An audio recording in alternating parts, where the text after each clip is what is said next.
The very things that made them the epitome of the male breadwinner family and made it look like they were the golden age of family life also worked to undermine the family. The combination of women's financial dependency alongside rigidly sexist gender norms that asserted male authority and denied female autonomy created conditions that would eventually prove intolerable as women's expectations and aspirations evolved.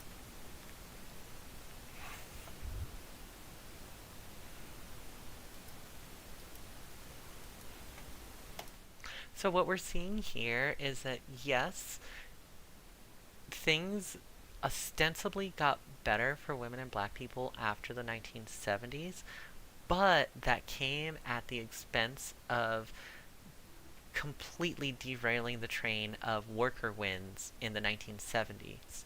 So it's not that women and black people were stalled from progress, it's that it was a convenient way for the powers that be to draw your attention away from the worker wins and over to the minority wins, which in turn made people more paranoid about losing their place in society and created a more individualistic society.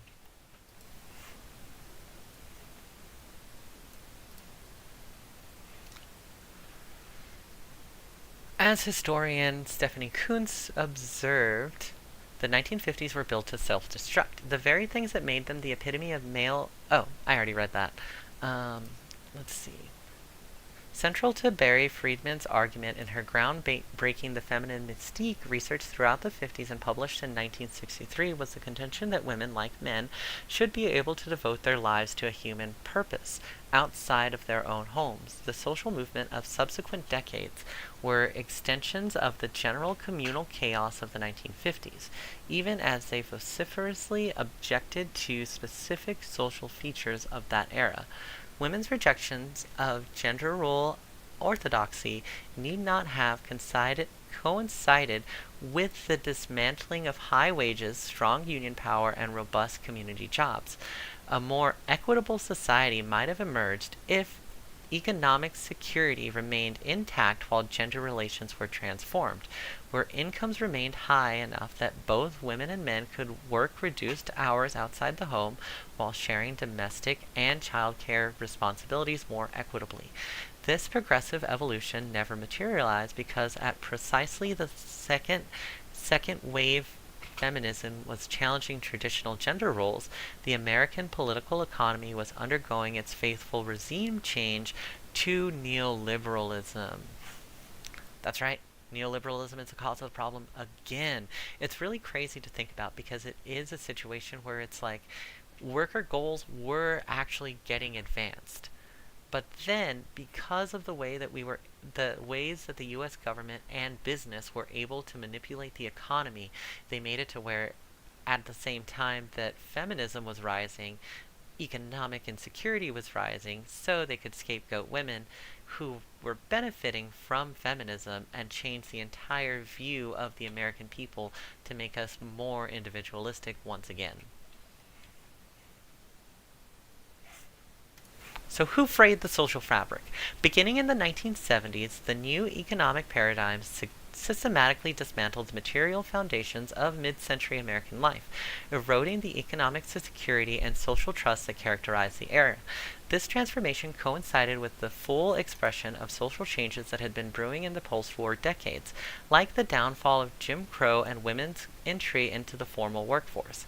This timing led to a misdiagnosis. Conservative narratives exploit the coincidence to argue. Let's read that again because this is a really, really important one. And I've even put it in this view so you can see.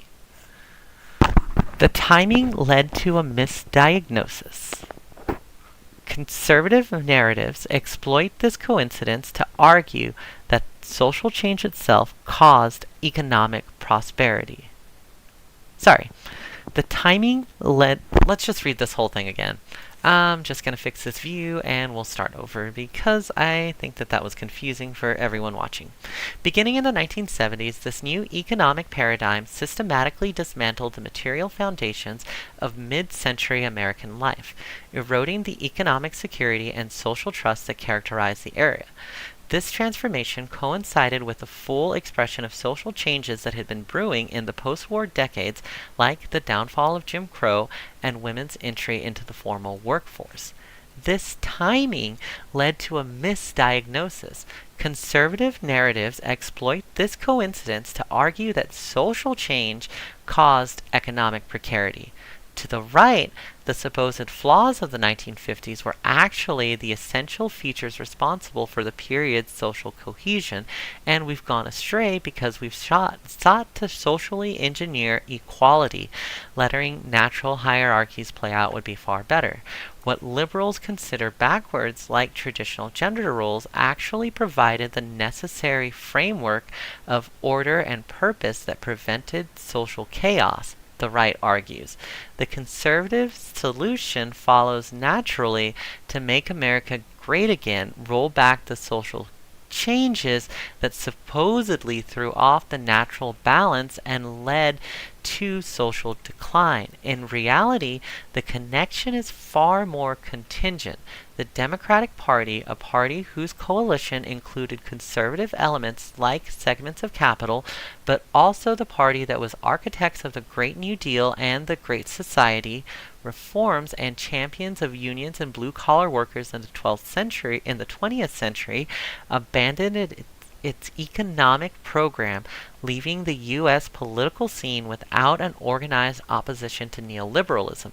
At the same time, to provide progressive cover for the pivot, the Democrats embraced social justice politics without a foundation in shared economic prospects. The big we, those politics became increasingly tribalistic, mirroring the polarization and fragmentation of late 20th and early 20th century social life. So basically, there was a coincidence in which,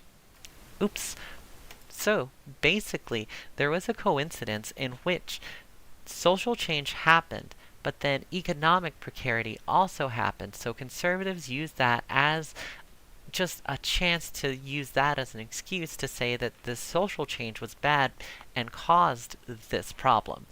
When reality is the neoliberalism is the overall problem because both Democrats and Republicans were pushing it and created a much more individualistic society where it's much more difficult for us to come together in the ways that they did in the 1950s.